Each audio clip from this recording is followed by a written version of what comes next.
ערב טוב לכולם, אנחנו רוצים להתחיל.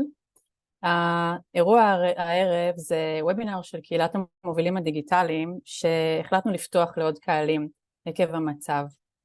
נמצאת איתנו היום ולריה איונאן, סגנית שר במשרד לטרנספורמציה דיגיטלית באוקראינה, שתשתף אותנו במהלכים שנעשים שם במלחמה. עכשיו, למי שעדיין לא יודע, מנהלת תקומה שהוקמה עכשיו אמונה על מלאכת השיקום, והיא מסתכלת גם החוצה כדי ללמוד ממהלכים שנעשים במקומות אחרים. הרפרנס לאוקראינה הוא מאוד משמעותי, כי זו מדינה שמתמודדת כרגע עם אתגרים שדומים לנו, ואנחנו שמחות מאוד שיש איתנו ערב גם נציגים ממנהלת תקומה. לפני שנתחיל, תרגום סימולטני, יש לנו הערב. למי שצריך, יש סימן של גלובוס בתחתית המסך, פשוט להקליק עליו, לבחור היברו, ויהיה לכם ערוץ תרגום פתוח. למי שנתקל בבעיה, אנחנו נעלה בצ'אט את מספר הטלפון של הדס, ואפשר לפנות אליה ישירות. שאלות, נשמח אם תעלו בצ'אט, בעברית או באנגלית, ואנחנו נעלה אותם בסוף הוובינר, בחלק ה-Q&A. במידה ויש אזעקה, ואתם צריכים לעזוב את הוובינר, אז קודם כל נשמח אם תחזרו כשירגע, אבל גם חשוב להגיד שהוובינר מוקלט ותוכלו לצפות בו בהמשך. אני רוצה להזמין את שירה לבמי, ראשת מערך הדיגיטל הלאומי שנמצאת איתנו היום, לפתוח. היי. מי עברית או אנגלית? מה אתם מעדיפים? אפשר בעברית. טוב, אז ערב טוב, אני שמחה לראות את כל המצטרפים לפורום הזה. אנחנו בממשלת ישראל ובמערך הדיגיטל מתמודדים עם השאלה איך אנחנו תומכים במאמץ הממשלתי בשעת מלחמה. והשאלה הזאת, אנחנו עושים תרגילים ונערכים לחירום ועושים את החשיבה מראש, אבל בסוף הסיטואציה שאותה אנחנו פוגשים בשטח היא תמיד מפתיעה, ואנחנו צריכים לדעת מה עכשיו נכון, מה בתוך הצרכים הנוכחיים ב-2023, במצב שאנחנו רואים שהוא הולך להיות ארוך, הוא לא הולך להיות שבוע, שבועיים שאנחנו לוקחים את כל מה שיש לנו, את המשאבים הקיימים ומשתמשים בהם, אלא אנחנו צריכים לבנות את הפתרונות שיתנו לנו מענה למלחמה הזו, שתיקח זמן. אני מוצאת את עצמי הרבה פעמים בתקופה האחרונה עושה רפרנסינג לאוקראינה, מסתכלת ואומרת רגע מה הם עשו, איך הם בנו לעצמם גיבוי לאינטרנט עם סטארלינק, ואיך הם פתרו את בעיות הפרודוקטיביטי והגיבוי והרציפות התפקודית, ומה הם עשו כדי להתמודד עם האיום הזה. ואני מאוד שמחה על ההזדמנות הזאת ללמוד מהם. הם מתמודדים כבר שנה וחצי, כמעט שנתיים, עם מצב מלחמה בעולם המודרני, עם אתגרים דומים ועם אתגרים שבהם הממשלה צריכה להמשיך לספק שירות, להמשיך לתת מענה לעורף, להמשיך לבצע את התפקידים האזרחיים שלה במצב לחימה ארוך. אז איך הדיגיטל תומך בזה, איך הוא מאפשר את זה, ומה אנחנו צריכים לקחת מזה, ולהרים כרגע באומץ במציאות שלנו, במדינת ישראל, במשרדים שלנו, ברשויות המקומיות. אלה הדילמות שאנחנו שואלים את עצמנו ברמה היומיומית, ואני אוסיף ואאתגר איך אנחנו משתמשים בהזדמנות הזאת כדי לבנות פתרונות שטובים לחירום, משרתים אותנו בחודשים הקרובים, וגם משרתים אותנו להמשך, שאנחנו נסיים את המלחמה הזו במצב טוב יותר ממה שהתחלנו אותה. זה רווח נקי לציבור, רווח נקי למענים שאנחנו נוכל להמשיך לספק אחר כך. אז אני מאוד מאוד שמחה, ואני מצפה שנמשיך לשתף פעולה, לשתף ידע עם אוקראינה, ולקחת מזה לאתגרים האישיים שכל אחד מאיתנו יכול ליישם במשרד שלו, ברשות שלו, במקום שהוא נמצא בו היום, באתגר שנמצא לפנינו. תודה. תודה, שירה. So, welcome again, Valeria, and thank you for joining us this evening, despite the challenging situation that you have going on in Ukraine. בשבילכם כמובן, אוקראינה. In Estonia, where she shared the absolutely tremendous work being done in Ukraine on the digital front. And she also gave us a glimpse of the resilient, innovative spirit the Ukrainian government has held since the war started.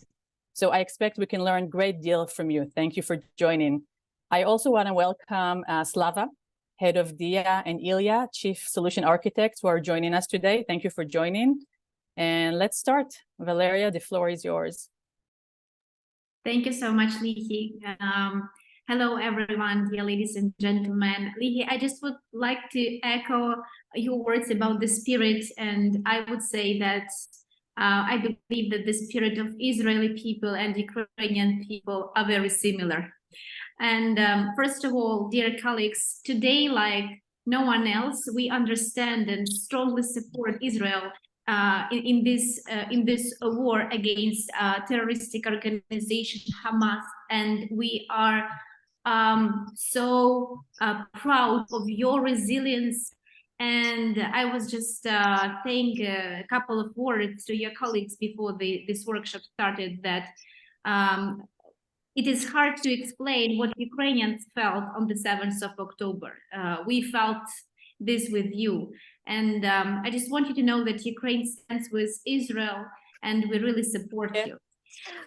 So now we'll move on to the workshop. I would like to apologize if my internet connection will be unstable. My colleagues will help me with that. We have prepared a presentation for you. I'll start it like right now. Just give me 1 second to share my screen.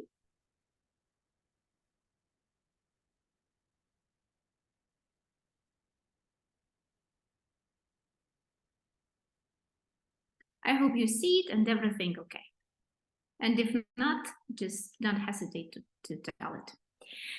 So first of all, my name is Valeria. I'm Deputy Minister at the Ministry of Digital Transformation of Ukraine. And today I would like to tell you a little bit more about the path in digital transformation, which Ukraine is having.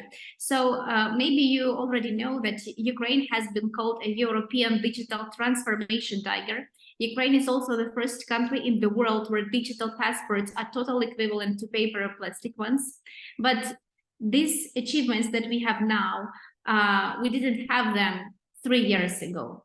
So basically, our ministry is the newest ministry in Ukrainian government. It was formed in 2019, exactly in the year when President Zelensky was elected. And our ministry was formed as a response to his promise in presidential program to create a state in a smartphone. So in 2019, the situation with digital transformation in Ukraine was, I would say, not very bright. Unfortunately, we had a lot of different challenges and problems on the technical side and also generally in digital culture. First of all, state registers did not interact with each other. There were no one-stop shop for digital services. Services were placed on different portals and different state institutions. It was very hard and difficult to find a service.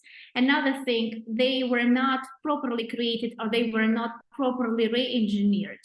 So people had to spend a lot of time even during using digital services. A lot of people still use offline centers and they had to stay in queues for hours. Unfortunately, it was a lot of corruption in 2019. And then basically we created the ministry and we understood that the things should be changed.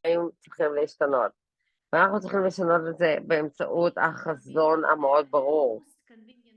אנחנו צריכים להיות הפתרון הכי... And we think the vision is really important because when we want to create any product or any service, we always ask ourselves, does it bring us closer to our vision? So in 2019, we put 4 main strategic goals. The first one is to make 100% of public services available online. The second goal is to cover all the country with an access to the internet. Another one is to teach people with digital literacy, because if you want to build the most convenient digital state in the world, you need your citizens basically to have this opportunity to use benefits that state is creating for them. And of course, the development of IT industry. And for that, we have created an DIA, an ecosystem of digital projects. DIA means action in Ukrainian. DIA also means state and I as an acronym. D goes for state, I goes for and A goes for me. So basically it's a great naming, which helped us later in marketing and communication. And to explain a little bit more about DIA, I invite the head of DIA, Slava. Yeah, hello again. State Super Up. First of all, it's not super because it's very beautiful, but we think so, and we have a lot of awards in design and interface, and Super Up just because it's just a sustainable name of the application that has different kinds of services here. And DIA is why is this is the state of in a smartphone, just because DIA has the digital documents there, so it's like a wallet with the digital documents for people. It's the public services that are available in a smartphone. Is digital signature, because you cannot launch digital services without having the digital signature in the smartphone. So it's different kinds of services that we have here, and it's helped us to cover a huge number of people in Ukraine. So for now, we have 19.7 million of unique users of our application. So currently, this is like 80% of all the adult population of Ukraine. So just and of course, on the moment of the Russian full-scale invasion in the last February, it was already 14.6 million.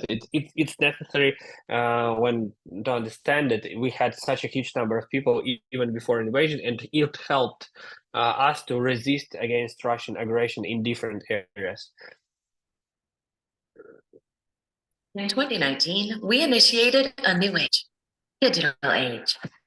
We created the world's first digital passport, a passport that's always on your smartphone, a passport that's impossible to forget, a passport that doesn't require a copy and notary sign on it.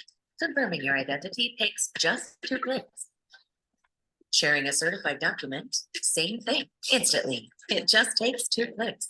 Passport and DIA simplifies dozens of day-by-day situations.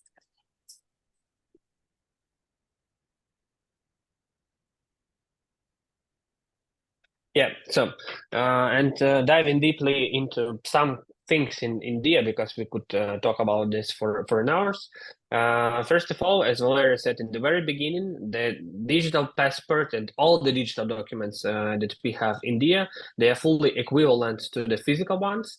And digital passport in India is the first fully digital passport in the world. And of course, that user experience that we've created in smartphones, so we cannot use the same experience for digital solutions as we have for the physical documents, for example. So we just made different kinds of structure of the information, so short information, full information, and you can check the document, or you can send a request, some like banking manager or state institution officials can request the copy of your document by reading the QR code or barcode, or ask for a digit code under the barcode. So this is the full system when you need only your smartphone in the pocket, and you can share the copy of your passport, or you can log in somewhere, or you can show your driver license to the policeman, or you can use your student's ID for using the train and go to another region of Ukraine. So this is the different kinds of things that we've done in our mobile application. And like, it's necessary to say that for Ukrainian people, digital documents became the main document that we have, and physical documents, it's like some papers that you have at home. Once you received it, once you got your passport or driver license, you can put it at home and just use your smartphone for all the necessary situations that you have.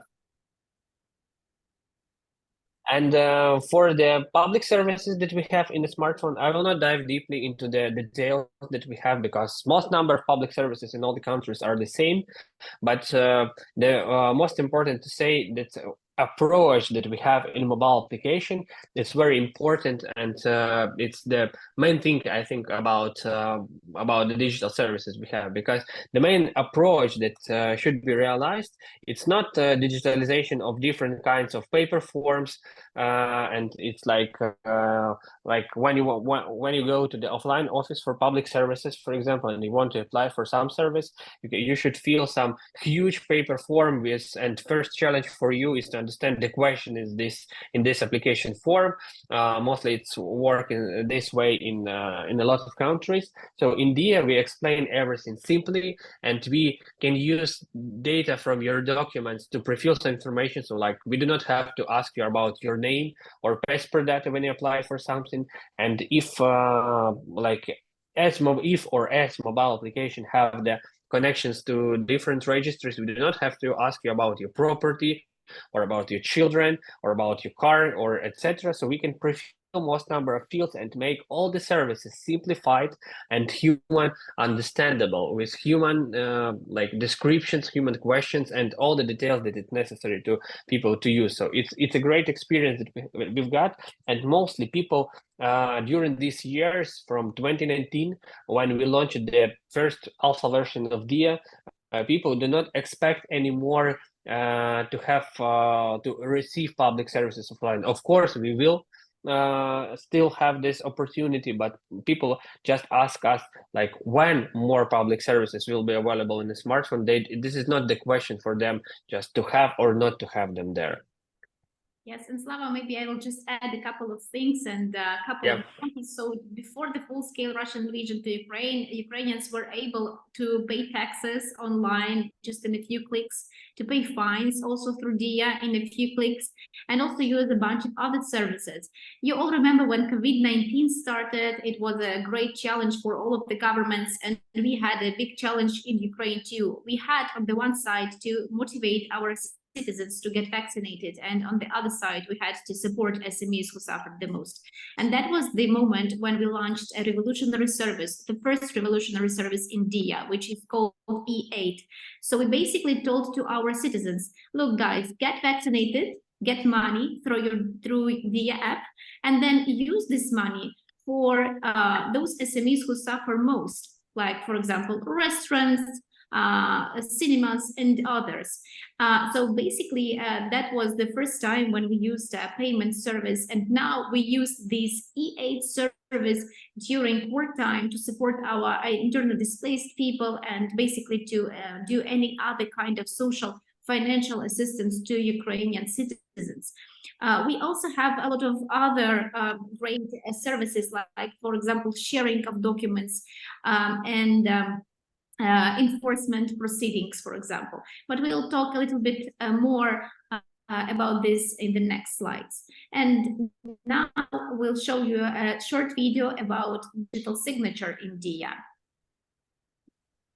Dia Signature is a secure electronic signature valid across Ukraine and Europe. Imagine being able to sign a contract with a new employee anywhere in a blink of an eye. Creating it is easier than finding a pen to sign paper documents. Selling the franchise of your bakery without a notary.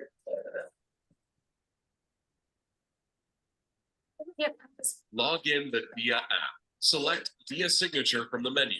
Smile or blink your eyes, and the signature is always in your pocket. Zero bureaucracy, only convenience. Just the realities of Ukrainians.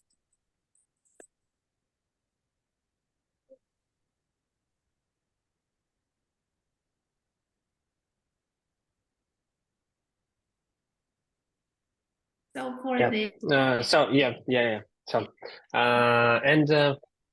just a couple additional words about digital signature and why it's important and why this became the part of our mobile application. So of course, as I said like a couple of minutes ago, launching the public services in a smartphone means that you have to solve the problem of digital signatures, because mostly digital signatures people save on the USB sticks or somewhere else, and it's impossible as government to recommend people to have their digital keys somewhere on the cloud storage to use from the smartphone or something like that. And we had to solve this. And the second problem was like, mostly if people are not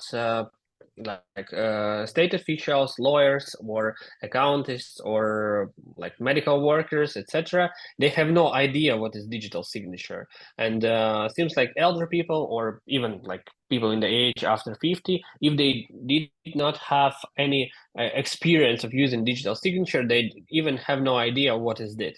And we had to solve these two problems, like to make it available on the smartphone and make it available and understandable for people. And this is why we launched the digital signature based on a smartphone. This is I will not dive deeply in the technology, but as on the previous video, it's like it's necessary for people. It seems like that's necessary just to look into camera, blink, or smile to sign the document and input the PIN code. But under the hood of it, we have the liveness detection, we have biometric matching with your biometry of your face in the passports, and you have to input the PIN code. So it's very secure technology of separated key, but with very simple user experience for people. And it's what we needed, because for now we have more than 14 millions of generated digital signatures. And I'm sure absolutely that a huge part of these people have no idea that this is the digital signature. They think this is like the simple service to have to achieve the public services. And of course, in our ecosystem, we have the web portal. It's not the main focus for us because we are focused on the mobile application, but for difficult services like for construction services or for licensing services, for business, etc., for some difficult things, of course, it's more useful and more simple to use the web portal. So we have public services on both platforms, most simple and most necessary available on the mobile application or on the both platforms, and difficult services available on the web portal. And next slide, please. Yeah, and just this is the first part of our ecosystem, smartphone application and a web portal for public services. But DIA is a huge ecosystem, and Valeria can tell you a little bit more about it. So just to finalize, because it's a lot of information, I understand. So the ecosystem has 5 projects. Our state super app, DIA, is having 14 digital documents available in smartphone, almost 30 services and digital signature. We also have the state portal of public services, DIA, where we are digitizing all of the services all the time. And to be honest, there are a lot of things which I would like to tell you. For the DIA app, for example, it is important to mention that DIA does not store any personal data, and it uses the approach data in transit. So it connects directly to the register and shows you the data. Another important thing about DIA super app, and especially about digital signature, why it is important, because with digital signature, you can open bank accounts online, you can sign contracts online, and we had a great user case when one of the private banks had around 80K open bank accounts a day.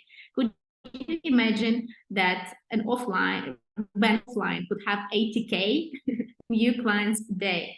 No. So that's basically digitalization helps governments to be more efficient, but it also helps businesses to be more efficient. And honestly, now the digital culture in Ukraine is very high, and we as the ministry, we believe that the less government people have in their lives, the better. And we believe that governments should work more like startups and be very agile and flexible and create more and more new services. We would say that if to compare digital services in DIA and maybe some startups or companies like Airbnb or Booking or Uber or you name it, we would say that DIA is maybe somehow even more convenient and easy to use. And that's basically the benchmark which we want to achieve. We want to be flexible, we want to be convenient, we want to be easy to use. And now DIA is a love mark among Ukrainians.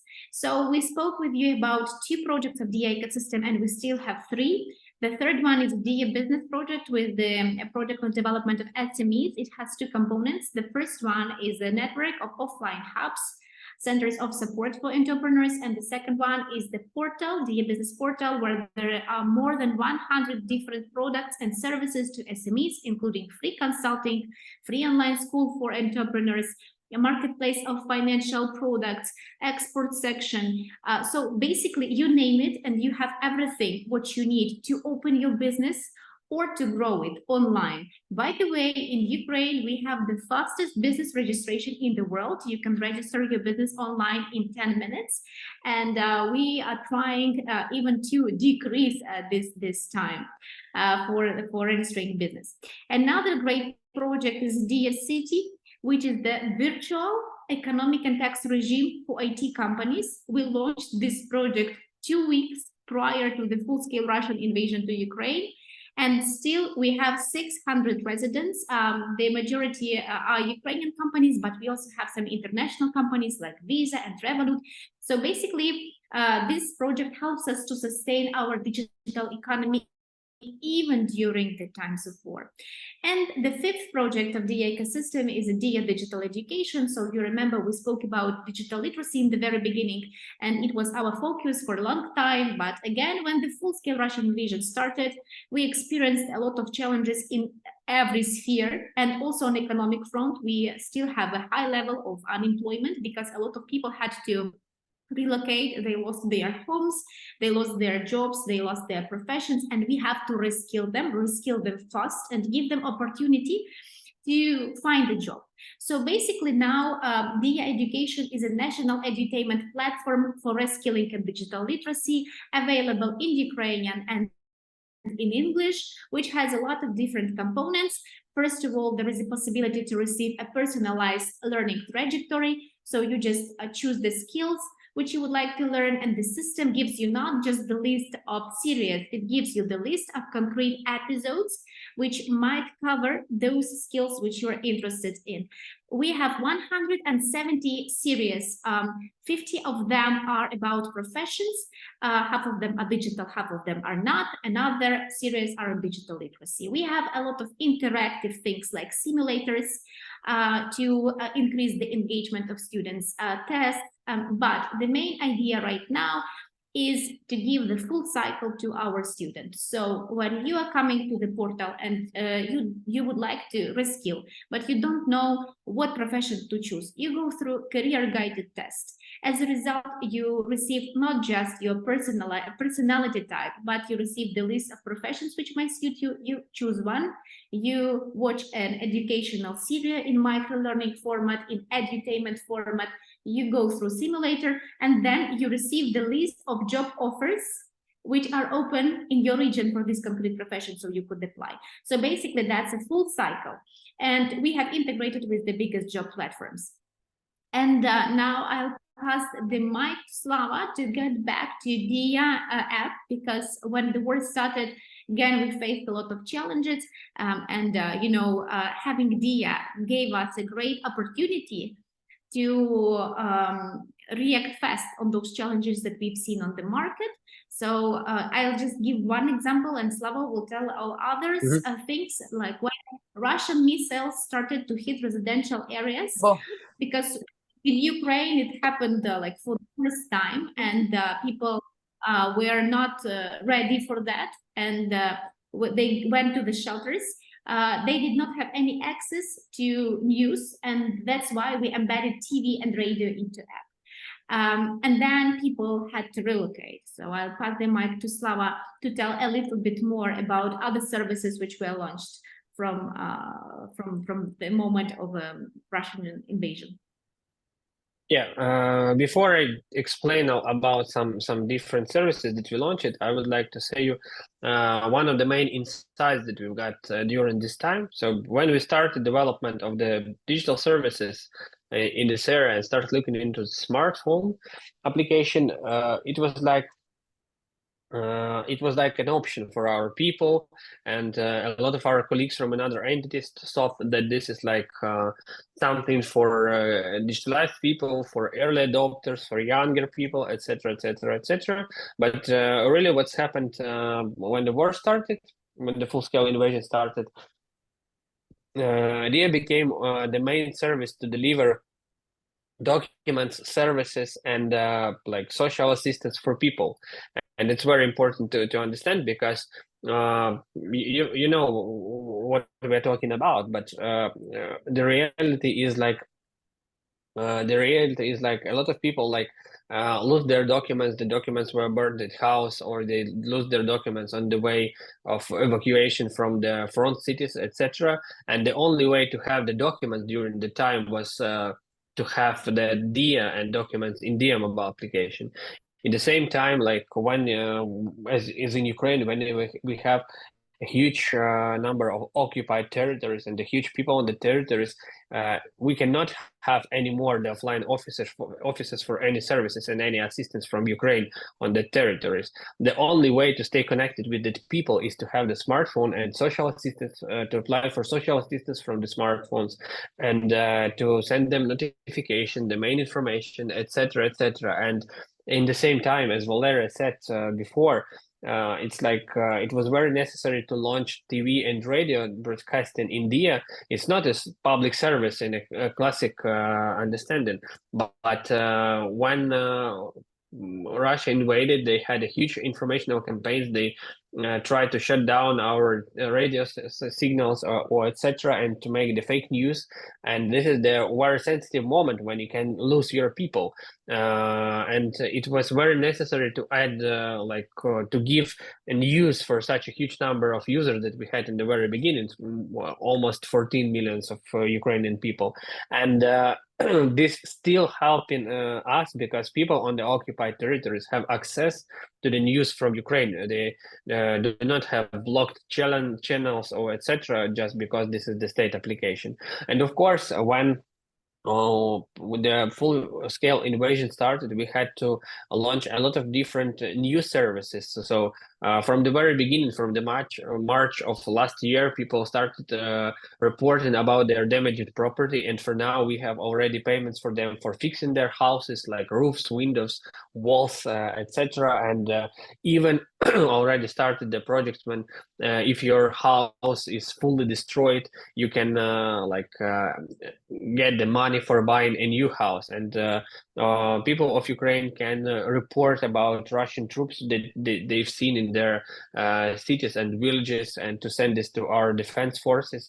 And you can donate to the Ukrainian army, to the accounts of the national banks of Ukraine, just through mobile application DIA. And you can buy the military obligations or war bonds, and it helps to Ukrainian economy. So a lot of services, and DIA became the main hub for staying connected and helping to Ukraine during the war in a lot of different areas. Next slide, please. The video. So. Yeah. When the world is falling apart, our main task is to protect the people. After the invasion, DIA acted reactively.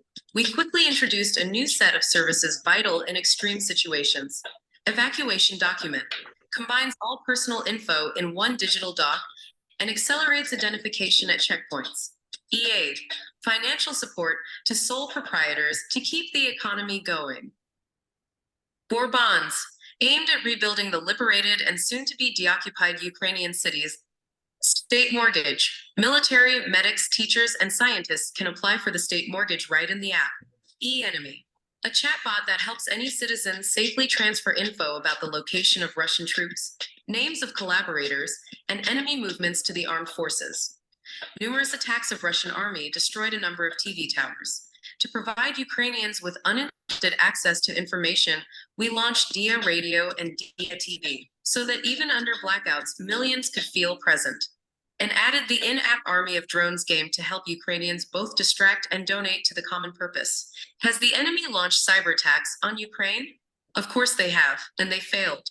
Even when the world is falling apart, our main task is to protect the people. Together, we can build a stronger one.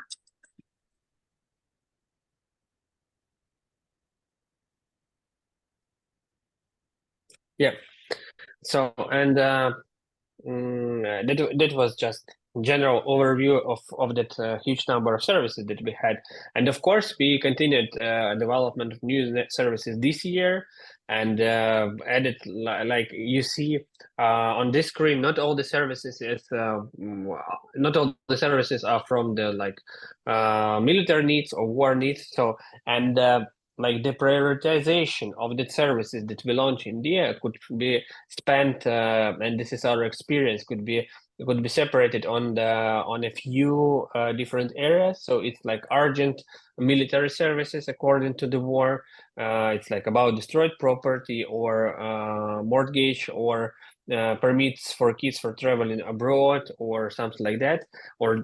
But in the same time, we still have the regular services that we planned to develop, not looking into the war situation or etc. It's like about educational documents or notary services or digitalization of customs or even electronic marriage, when you can apply for marriage and you can very soon you just could close to on a video meeting to get the marriage with the person.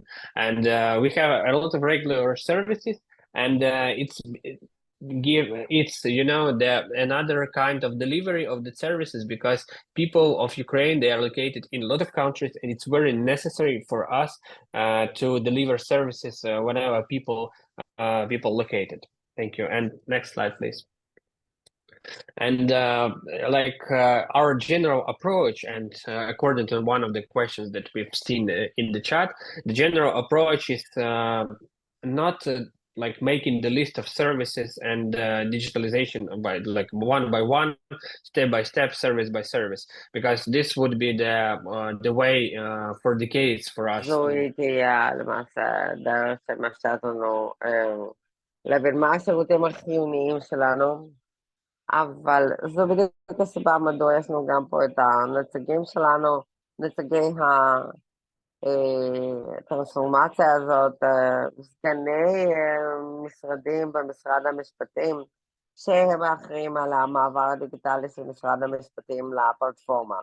משרד הביטחון יש להם בדיוק אותו דבר, וגם משרדים אחרים, יש להם את האחראים על המעבר לפלטפורמה דיגיטלית. שוב, יש לנו for digital transformation of this entity, and the same with the pension fund, etc. And it helps us to have a huge digital transformation strategy for Ukraine, and they do a lot of homework on their site. So Ministry of Digital Transformation, it's not a wizard who comes to every entity and digitalize by our team every entity. So they have their own teams, they have own projects.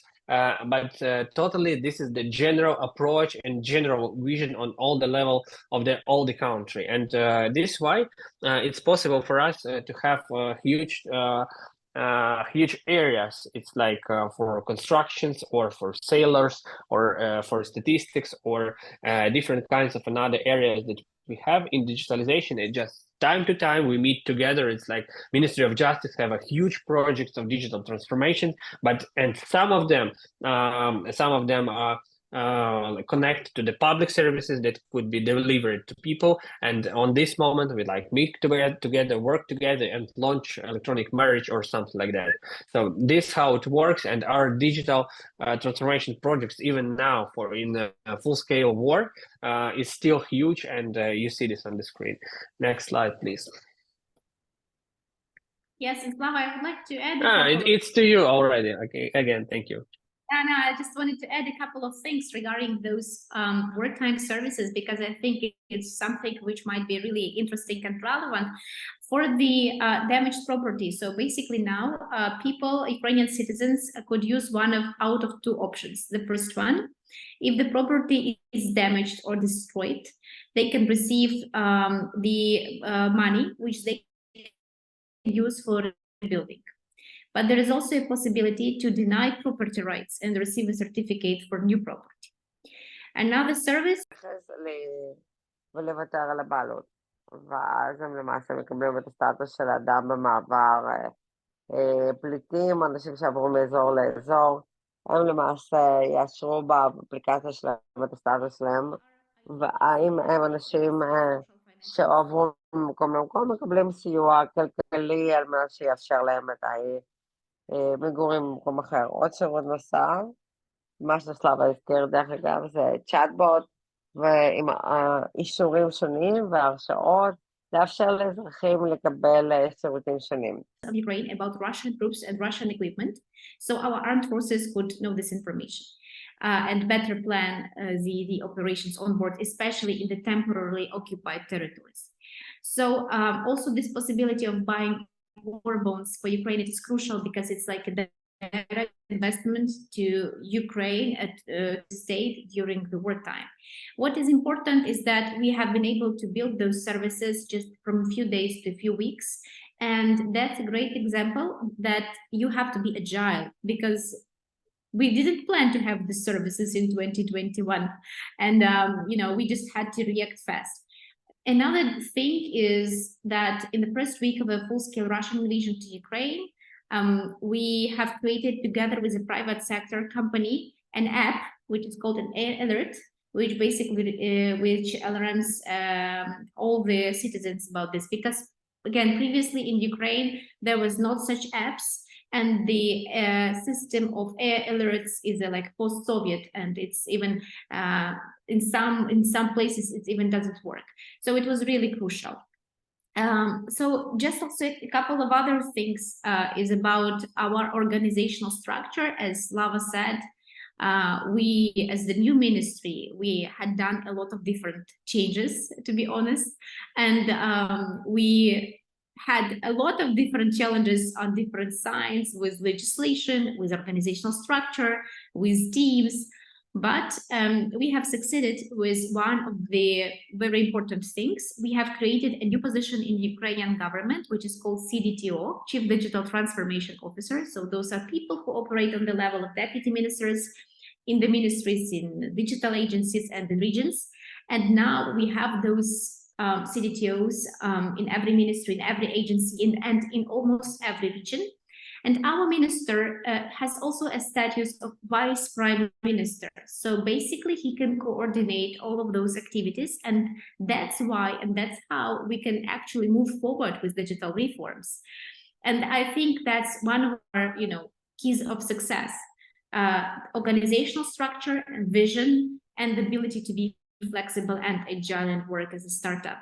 So we are right now working on lots of different things. We are working on the tech side and developing our defense tech. So we have army of drones, army of robots, Brave One defense tech cluster. We have a lot of things on a cybersecurity side.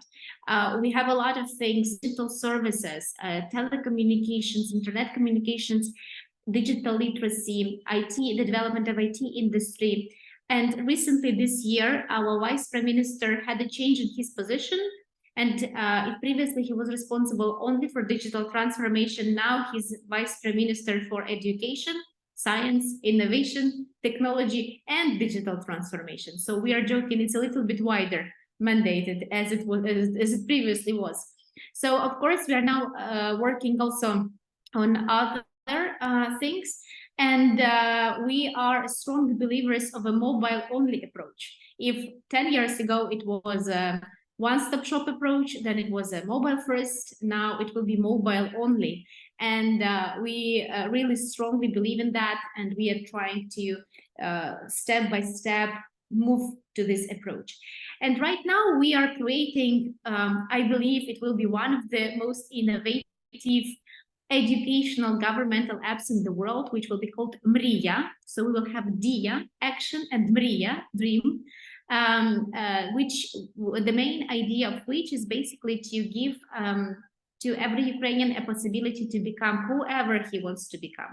So basically this application will cover all the educational process of a Ukrainian citizen, from a kindergarten to a lifelong learning process, which will be based on AI and will give a lot of personalized recommendations, will analyze the talents of a Ukrainian citizen, and will recommend this or that product, services, education, and even help with the suggestions of the employment. Right now, we are in the process of the development of MVP. It's a very exciting process. It's a kind of a spoiler because not a lot of people really had seen how it will look like, and that would be, you know, the design of the new app, which is coming, I believe, I hope it will come in the first or second quarter of the next year. And just to finalize, because I know there are a lot of questions, and my colleagues are translating those questions from Hebrew to Ukrainian, and we are already know that there are a lot, and we want to answer all of those. But just a couple of more things. We are right now working on a national innovation strategy in Ukraine. And we will finish it, finalize it in the end of this year. And very important thing is that we will have some priority directions where Ukraine will invest its resources and efforts in order to make a huge economic leap. And some of them you can see here. And I would just like to emphasize that we would really love to strengthen our relationships. And if you see any ideas on cooperation in this year's the possibility to create mutual centers of excellence or mutual R&D centers, creation of innovative manufacturing, or any other, it would be really very interesting to discuss those possibilities with you. And by the way, we have learned a lot about Israeli innovation system and how basically Israel became a country of a startup nation and the country of innovations. I think it's really exciting and the tremendous work that you guys have done. So here are some QR codes and contacts. Anyway, you always can find us on LinkedIn, Facebook, Instagram, whatsoever. And, you know, we would be really glad to stay in touch. So I believe for now, it's all. And maybe let's go to the Q&A session, if you don't mind. I will just add a couple of words, and this maybe will help to answer some questions that we have in chat. So first of all, so as you understood already, we have the mobile application and a lot of documents there, 14 documents, and having documents there not mean that we like created a new kind of passport or we created a new kind of digital driver license or another documents. It's mean that our technology architecture mean that we have to authenticate users. So you just downloaded the application from App Store or Play Market, and then you just have to log in to the and we have different kinds of services. It's like login by bank ID of the National Bank of Ukraine. This is technology when you can use your login and password from bank, and we will receive your name, passport information, and confirm your personality. Or that could be the biometry from your travel passport or ID card. And when the application understood who you are and confirmed that this is the right citizen, then the application made the request to the different registries. Means like, does this person have the driver license? Does this person have the ID card? Does this person have the student's ID or not? And this means that documents come there automatically and etc. So this is the technology. We didn't have to produce a new kind of passports or something like that. Another thing here, just in addition, that as the documents are the same, of course, it's simple for people just to have the same documents in a smartphone. But of course, that was a very right question in the chat about the legislation, because on the state level, all the things are legislated and nothing legislated in digital era before. So of course, in my team, we have the special legislation department, and these people just make a new legislation. So something regulated on the level of the cabinet of the ministers. Something should be regulated and just by the laws. That means that we make the draft of the laws, discuss this with the parliament, with the deputies, and then the parliament have to vote for these laws. And for example, digitalization of passports was a very challenging thing because we had to write a new law about passports, and there was a huge time of discussions and huge time of different different approaches to this law, and we spent something about 9 months to make passports in Dia fully legislated and to have the same weight as the physical ones. So of course, legislation is a very huge process that we have to be focused. And one more additional point that I would like to say, but having the documents in a smartphone, it's not just about simple thing. It's like it's not the feature. In addition, what is necessary to understand here, when you launch the mobile application for state services, people have no idea what is it. And they do not rely on any solution that could be realized, first of all, with such unexpected features there. But when you launch the documents, like we started from a driver documents, it means that people, this is a quick win. You can launch a quick service because it's easier to make a connections to the registry of driver licenses to show the documents, and people see the results of your work immediately. But in the same time, this is a simple service, so people do not have to do anything difficult. Just one day, they know that they can download the application and use it while driving the car, not thinking about physical documents anymore. But this helps us to people to rely on mobile application. But in the same time, it's very simple way to attract people, because the audience of any public service is always less than audience of any document. It's like the most popular public services in Ukraine before invasion was the changing the residence address, and per year it was like 1.5 million of people who applied for this service. But if to speak about the drivers in Ukraine, we had 10 millions of drivers, and it's easier to give to people driver licenses, and then to that 10 millions of people say, if you need, you can change your residence address in this smartphone too, in this mobile application. So it's very easy to attract people by the documents, and then upsell them a new features that you have in a mobile application. Thank you. Thank you, Slava. We have time for just a couple of questions. So Sophie has collected a few questions for us. So both Sophie and I are gonna ask a few questions. Let's start with the white elephant in the room. You talk a lot about agile work by government, but governments by default are not agile. So how do you tackle bureaucratic challenges in times of war when you need to act fast? Regulations, legal issues, procurement, collaborations, and so on? Two parts as an answer to this question. It started long before the full-scale Russian invasion to Ukraine. We experienced a lot of pressure and maybe even not readiness for digital transformation inside the government when we just started. When we said that we are gonna make the digital driver license, everyone was like laughing, like, okay, guys, like let's see what you'll do, because our team is mostly composed from people from private sector, and no one from the deputies, except one deputy, I believe, had an experience working in government. So we all came from startups and private sector, and for us, we brought the culture with us. And that's why we basically had to push and just show and deliver the results. And when we delivered the first results and people really loved this service, it was a bottom-up approach. Just citizens pushed the government from all the sides and all the angles.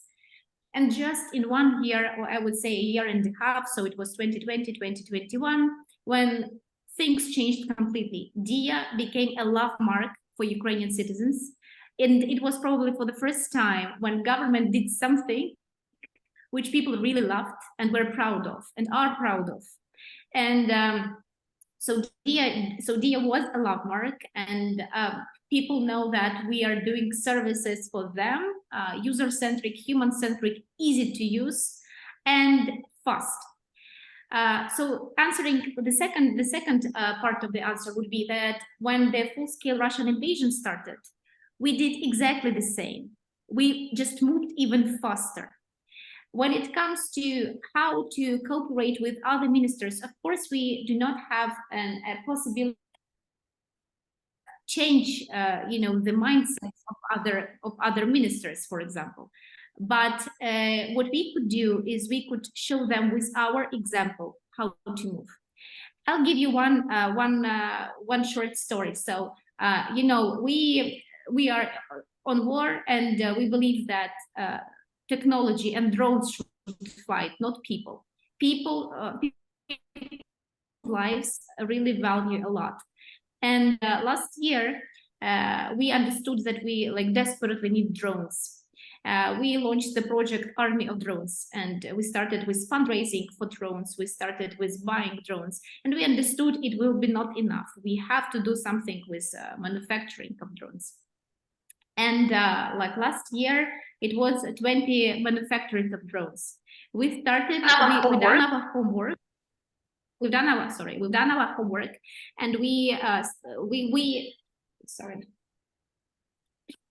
so we've done our homework, and we started to collect all the barriers that helped us to understand why there was not enough manufacturers. We made the necessary amendments to legislation in a month. We've done some great programs for manufacturing, and just in a year we already have 200 manufacturers of drones, from 10 types to 50 types. We have done a lot of changes, like we've simplified the procedure to exploit the drones.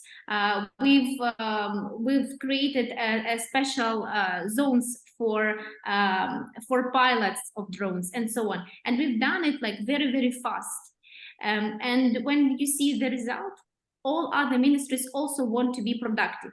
So I believe the important message here is that with your example, with your results, you could, in a good way, infect others to also deliver and show results. And it might sound right now a little bit unrealistically. I know how it sounds because it's really hard work.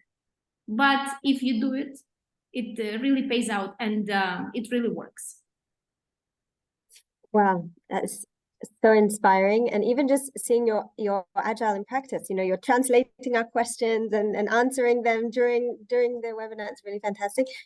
I'm going to squeeze in two very quick questions just because I know we're ready at the end of the time. One is in terms of data security and cyber attacks, how much of this was an obstacle in your tremendous transformation? And maybe the second, if it was, and if so, how much?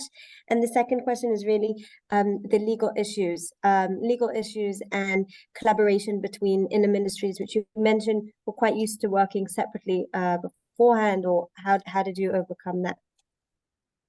I'll start with legal, and then cybersecurity. Maybe Ilya would also like to join. So for legal, in 2019, when we came, we understood it was around 200 or something like that laws on digital. And we understood that if we will go to make amendments into every bill, we will never succeed. We could just go home. So we had to find a creative approach, and we created one law that covered all of those questions. And basically now, from that time, we are using this law as our fundament for the digital services development. And I mean, it's a creative approach, and of course, it's the support of the parliament. It's important to say that we have the political will because, again, it was in President Zelensky campaign to build a state in a smartphone, and ministry was created because of the political will. And it's also, you know, it's very important. But anyway, it's the creative approach, and it works. And for cybersecurity, when it comes to DIA, for example, we have our own red team who is working on a daily basis to fight minor vulnerabilities. We are conducting bug bounties. Also, there are a lot of cyber attacks, but no cyber attack was really so successful like for the enemy. And maybe for cybersecurity, Ilya would like to add something from the technical side. That's actually not surprised. I am not surprised you. We just use common OWASP cybersecurity principles in our development. In addition to that, we try to keep everything so simple how it's possible. So we don't store any sensitive data. We don't copy it. If we get something from the government high security registry, we immediately recombine this information and resend to our mobile client. In scenarios where we should share some data to the third party endpoints, we use two-way asymmetric encryptions, and in addition to that, we sign all important information by digital key, etc., etc.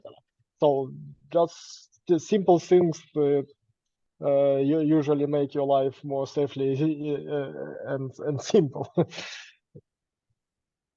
Thank you. And we'll take that law translated to Hebrew, please, so we can that one-stop shop legal solution. Lihi? I think we have really great questions on chat, but I think we're running out of time. So I suggest that first I want to thank you, Välirja, Slava, and Ilya, for a truly inspirational session. I think some of the topics that you touched this evening are highly relevant to both our Digital Leaders Network and for our public sector in general. I suggest that anyone interested with contacting Välirja, Slava, or Ilya, we're just gonna email participants your emails or your codes as you the presentation, and they can just contact you directly, because I understand that you're very open to collaboration, and I think there is a great potential here. Any final words, Välirja, before we part? Well, guys, yeah, I will just confirm that if you have any questions, and I know there are a lot, please don't hesitate to write to me directly on the email or in social media, and we will be really glad to proceed and continue our discussion. I also would like to thank you, Lihi, for this great invitation and great opportunity to be with friends during this evening and to share our experience. And I believe that will just strengthen our relations in other projects. So thank you once again. Please stay safe, be resilient. We have to build the democratic, bright, digital future together. So let's just stay in touch. I believe we'll do it together. So thank you once again. Thank you for this empowering message. תודה, וסוף שבוע שקט לכולם. Thank you. Thank you guys from Kiev for joining us. Thank you. Good luck, Thank you guys. very much. Thank you. Thank you, bye. Slava, Ilya.